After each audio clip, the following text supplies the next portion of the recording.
నమస్కారం. నిజంగా చాలా సంతోషం మాకైతే.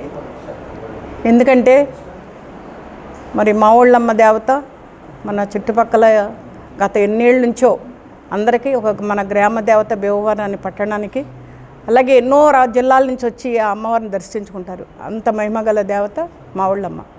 అలాంటి దేవాలయానికి ఈ రోజున కూటమి ప్రభుత్వంలో, అలాగే మన జాతీయ అధ్యక్షులు నారా చంద్రబాబు నాయుడు గారి నాయకత్వంలో, పవన్ కళ్యాణ్ గారి నాయకత్వంలో కొత్తగా ట్రస్ట్ బోర్డు ఏర్పాటు చేయడం జరిగింది.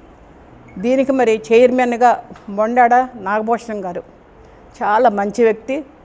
ఆయనకి ఎన్ని బిజినెస్లు ఉన్నప్పటికీ కూడా భక్తి కలిగి అమ్మవారి పట్ల ఆవిడ ఆశీస్సులతో ఈ రోజున ఆయన చైర్మన్గా ఉన్నారు.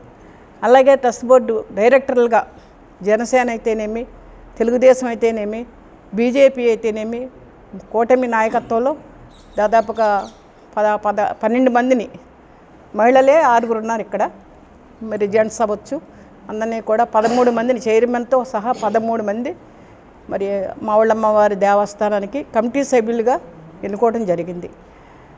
అదేవిధంగా ఇక్కడ మన గౌరవ ఎమ్మెల్యే గారు కానీ, అలా మన గౌరవనీయులు మరి మంత్రి వర్మ గారు కానీ, అలా మన జిల్లా అధ్యక్షుడు రాంబాబు గారు, అలాగే జనసేన అధ్యక్షులు మన గోవింద్ బాబు గారు కానీ, అలాగే ఇక్కడ మన రాజ్యసభ సభ్యులు పగా సత్యనారాయణ గారు, చాలామంది కూటమి నాయకులందరూ కూడా చాలా చక్కగా ఈ కమిటీని ఏర్పాటు చేయటం జరిగింది. మీరంతా కూడా ఒకటే గమనించండి, మన ప్రభుత్వం అధికారంలోకి వచ్చిన తర్వాత 18 నెలలు గడిచింది. ఇప్పటికి రేపు మన కొత్త నూతన సంవత్సరాలు పెట్టబోతున్నాం. అంటే మేము ఏమైందన్నా సరే పాత ఇయర్లోనే వీళ్ళకి కమిటీ కావాలని చాలా ప్రయత్నాలు మేము చేస్తాం. ఆ మా ఊళ్ళమ్మ ఆశిస్తూ రేపు కొత్త సంవత్సరంలో ఈ కమిటీ అంతా కూడా అడుగుపెట్టబోతుంది. ముఖ్యంగా కమిటీ చైర్మన్ గారికి, కమిటీ సభ్యులకి, ప్రతి ఒక్కరికి పేరు పేరున శుభాకాంక్షలు, ధన్యవాదాలు తెలియజేసుకుంటున్నాను. మేమందరం కోరేది ఒకటే, తెలుగుదేశం కావచ్చు, జనసేన కావచ్చు, బీజేపీ కావచ్చు, మా అందరి ఆలోచనలు, మా నాయకులందరి ఆలోచనలు ఒకటే, పార్టీ ప్రతిష్ట నిలబెట్టండి.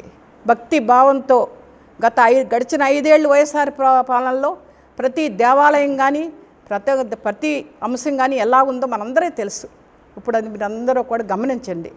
మనం ఎందుకు వచ్చాం, మనకి ఈ ప్రభుత్వం మనం ఏం చేయాలి, ఇప్పుడు కేంద్ర రాష్ట్ర ప్రభుత్వాలు మనకి ఏం మెసేజ్ ఇస్తున్నాయి, ఒక మంచి ఆలోచనతో మనం పని చేయాలని మీరందరూ కూడా అమ్మ ఆశీస్సులతో మంచి ఒక కమిటీ సభ్యులందరూ మంచిగా ఉన్నారు. నాకు అందరికీ తెలుసు. నాకు అందరూ కూడా ఇక్కడ ఇచ్చిన వాళ్ళందరూ కూడా సీనియారిటీ ఉన్న నాయకుల్ని, అనుభవం ఉన్న నాయకుల్ని మనం ఇవ్వడం జరిగింది. మేమందరం కూడాను, మీరందరూ కూడా ఏ భక్తులు వచ్చినప్పటికీ కూడా అలాగే అమ్మవారి ఆశీస్సులతో మీరందరూ కూడా చక్కగా ఆ అమ్మవారి దేవాలయానికి మంచి పేరు తీసుకురావాలి.